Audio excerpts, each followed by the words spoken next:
예, 오늘 새벽 부산 해안에 상륙한 태풍 마이삭은 영남 내륙을 거쳐서 동해상으로 빠져나갔는데요. 현재 태풍 마이삭의 위치와 피해 상황을 자세히 짚어보도록 하겠습니다. 네, 장석환 대진대 건설시스템공학과 교수 자리하셨습니다. 어서 오십시오. 안녕하십니까? 안녕하세요. 예, 새벽 2시 20분쯤에 부산 남서쪽 해안에 상륙했다고 들었는데 예. 상륙한 이후에도 한반도에 좀 강한 영향을 주고 있는 것 같습니다. 오늘 서울 쪽에 있는 분들, 그러니까 중부에 있는 분들도 굉장히 이 태풍과 관련된 어떤 피해 내지는 강력한 영향을 좀 호소하는 분들이 좀 계시더라고요. 예. 부산을 통과했다고 하는 것은 태풍의 중심이 통과를 했다는 것이거든요. 네. 그 중심으로부터 한 200km 정도가 태풍의 영향권에 반경이 있기 때문에 네. 그 전체적인 태풍의 영향권이 벗어나기까지는 다소 시간이 좀 걸리고요. 부산을 통과할 때 960헥토파스칼 정도로 아직도 힘이 굉장히 세고 부산이 벌써 35m 초속 네. 그 정도의 속도로 있었기 때문에 굉장히 위력이 큰 태풍이었다 이렇게 볼 수가 있습니다. 예. 네, 이번 태풍 마이삭이 좀 일반적인 태풍과는 좀 다른 점이 많다고 들었거든요. 보통 태풍의 경로가 경남 해안에 상륙한 다음에 이제 동해상으로 빠져나가는데 이번 마이삭 같은 경우는 바로 빠져나가지 않고 북진을 하면서 영남 내륙 그리고 강원도를 관통하고 동해상으로 빠져나갔습니다. 예. 또 보통의 태풍의 경우 육지로 상륙을 하면서 급격히 좀 세력이 약화되는 양상을 보이는데 또 마이삭 같은 경우는 육지에서 속도가 굉장히 빨라서 좀 이례적이었다고요.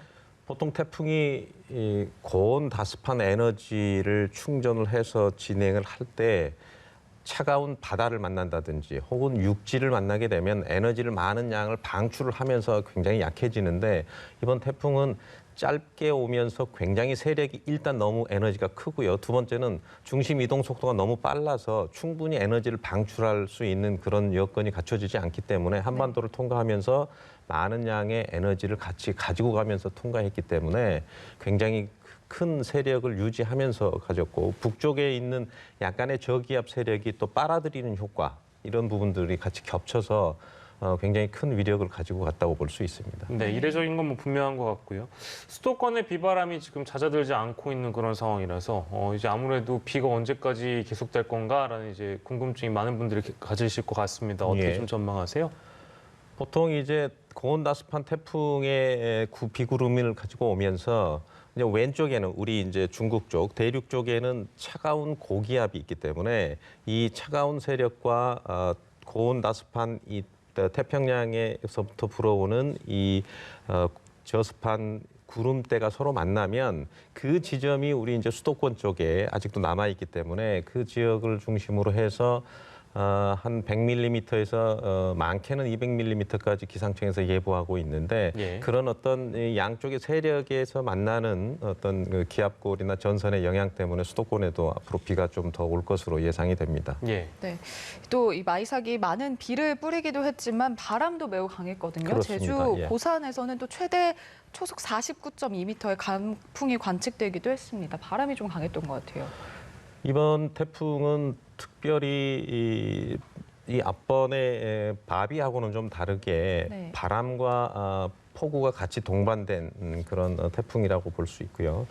지금 제주에서 49m 초속 정도 되고 부산에서는 한 35m, 시속으로는 한 126km 정도 되는 그런 시속이었고 그로 인해서 정전이 벌써 4만 가구가 넘게 정전이 됐었고요. 원전도 지금 중단된 상태였기 때문에 이번에는 태풍으로 인한 피해가 바로 한반도를 직접 관통을 했기 때문에 보통 태풍이 오른쪽은 강풍의 영향, 왼쪽은 폭우의 영향이 이렇게 돼 있기 때문에 부산 쪽에서 상당히 강풍의 영향이 컸다 이렇게 볼 수 있겠습니다. 예.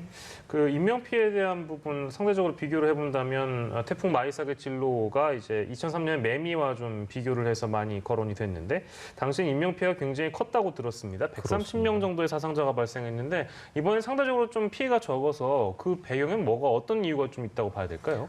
일단은 그동안에 우리가 이제 재난 경보라든지 재난에 대한 대비 태세가 굉장히 많이 발달했고 국가적으로 그리고 사회적으로 또 이런 언론에서 많이 그런 부분들을 강조했기 때문에 그런 원인이 가장 컸고요.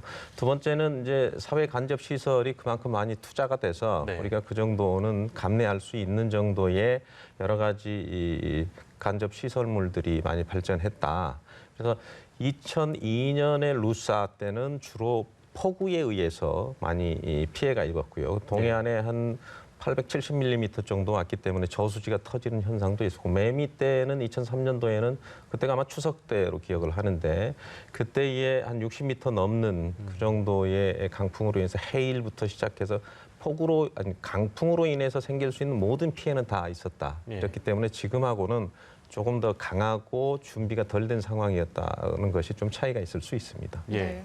아직까지 뭐 재산 피해 상황은 정확하게 집계는 되지 않았는데 뭐 도로 침수, 가로수 신호등, 뭐 가로등 전신주 파손 이런 것들 피해 상황이 알려지고 있거든요. 예. 근데 이게 만약에 뭐 올해만 이례적으로 이런 피해가 나오는 거다라고 하면은 상관이 없지만 이게 혹시나 이제 앞으로 기후 변화를 대비를 했을 때 좀 선제적인 대응이 필요하지 않을까 이런 생각도 드는데요. 어떻게 생각하십니까? 제가 제일 주의 깊게 보는 것은 해수면의 온도를 봅니다. 미국 해양대기청의 그 노아라고 하는 기관에서 해수면 자료를 보면 올해 이례적으로 우리 북서태평양 한반도의 남쪽 동중국해 이쪽에 있는 해수면이 굉장히 많이 올라갔거든요. 예. 그리고 그 해수면의 온도가 올라가는 게 일본의 규슈 남쪽까지의 그 굉장히 확장이 돼 있었습니다.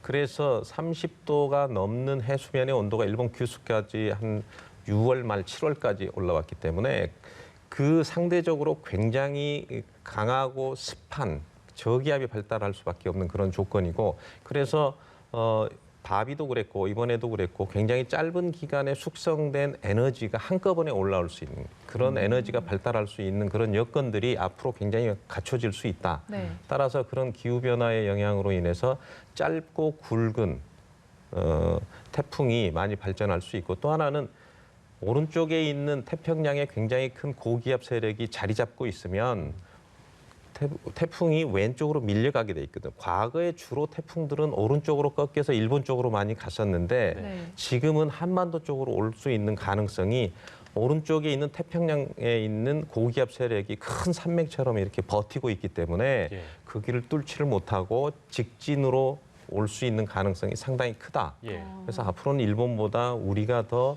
태풍의 영향을 더 많이 받을 수 있는 가능성이 있다. 이렇게 또 예상이 됩니다. 예. 그런 전망 예상도 이제 해주셨고, 마이삭의 영향으로 원자력 발전소 가동도 멈췄다는 소식 저희가 앞서서 전달해 드렸는데, 신고리 1, 2호기, 고리 3, 4호기 원자로 4기가 멈췄습니다. 이 뭐 태풍 불 때마다 이 원전 운영 중단에 대한 소식들은 가끔씩 들리는 것 같습니다만, 이 매미 때도 그랬던 걸로 기억하고 있습니다. 그렇습니다. 예. 매미 때 이제 지금보다 훨씬 컸기 때문에 예, 예. 그렇고, 뭐 매미 때는 해일도 굉장히 많이 피해가 있었고요, 마산 쪽에. 그리고 뭐 크레인이 넘어진다든지 뭐 차량이 전복된다든지 이렇게 있지만 그때보다는 적지만, 지금 오늘 1시 기준으로 해서 원자력 고리 1, 2, 3, 4호기가 중단이 됐는데 예. 아마 바깥에 있는 전원 공급 장치에 문제가 생겼던 것 같습니다. 전원 공급 장치가 태풍으로 인해서 문제가 생겨서 선제적으로 그 원자력을 중단했다고 봐야죠. 만약에 전원 공급 장치를 하면서 원자력을 운영을 하면서 갑자기 정전이 되면 예. 그 문제가 다른 문제로 번질 수가 있기 때문에 아마 네네. 선제적으로 미리 그 외부의 전원 장치의 공급 문제 때문에 미리 공급을 중단하는, 원전을 중단하는 그런 상황이 생긴 것으로 생각됩니다. 예. 네. 또 현재 전국의 산사태 위기 경보가 최고 단계, 예. 심각 단계입니다. 또 올해 또 가장 긴 역대 최장 장마도 기록하기도 했고, 또 곳곳에서 산사태가 이미 많이 발생을 했거든요. 예. 벌써 2번의 태풍이 지나가면서 지반이 이미 많이 약해져 있는 상황인데 앞으로 또 추가적인 위험도 여전해 보입니다.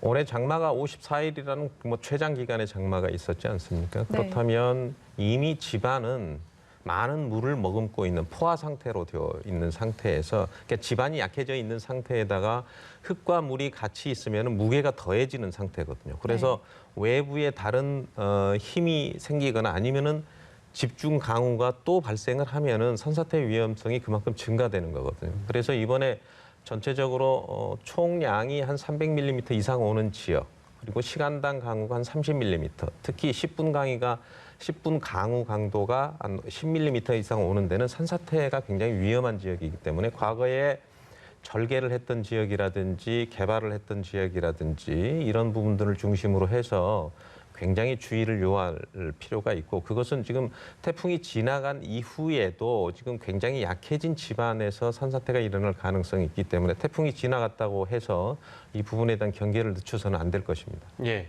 근데 이제 걱정인 게 저희가 이제 마이상 얘기를 하고 있습니다만 제10호 태풍 하이선도 주목이 되고 있어서 아까 이제 기상 변화에 따라서 아무래도 한반도에 영향을 줄 태풍들이 앞으로도 많을 것이다라는 예상도 해주셨습니다만 아무튼 이 하이선 역시도 한반도를 관통하는 진로를 보일 거란 전망이 나오고 있어서 뭐 장마 이후에 또 태풍 여러 개가 또 겹쳐서 아무튼 대비할 게 이것저것 많습니다. 어떤 거를 좀 미리 좀 저희가 대비해야 될까요?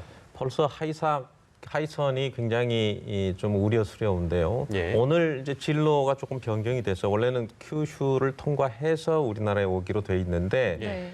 그렇게 되는 경우는 이제 내륙을 통과하면 아까 말씀드린 것처럼 세력이 많이 약화가 될 텐데 왼쪽으로 틀어서 한반도를 직진으로 오고 있기 때문에 굉장히 큰 지금 현재 920 헥토파스칼이면은 굉장히 센 저기압이거든요. 예. 보통 980 이하면은 태풍으로 보는데 920이라고 하는 굉장히 큰 상황이기 때문에 아마도 만약에 한반도를 정중앙으로 관통을 한다면 지금의 마이삭보다는 더 훨씬 센 그런 태풍이 오리라고 생각이 들고요. 예. 여기에 대해서 충분하게 좀 대비를 좀 해야 될 것으로 판단이 됩니다. 네, 알겠습니다. 오늘 말씀 여기까지 듣겠습니다. 지금까지 장석환 대진대 건설시스템공학과 교수와 함께 태풍 상황 알아봤습니다. 고맙습니다. 감사합니다.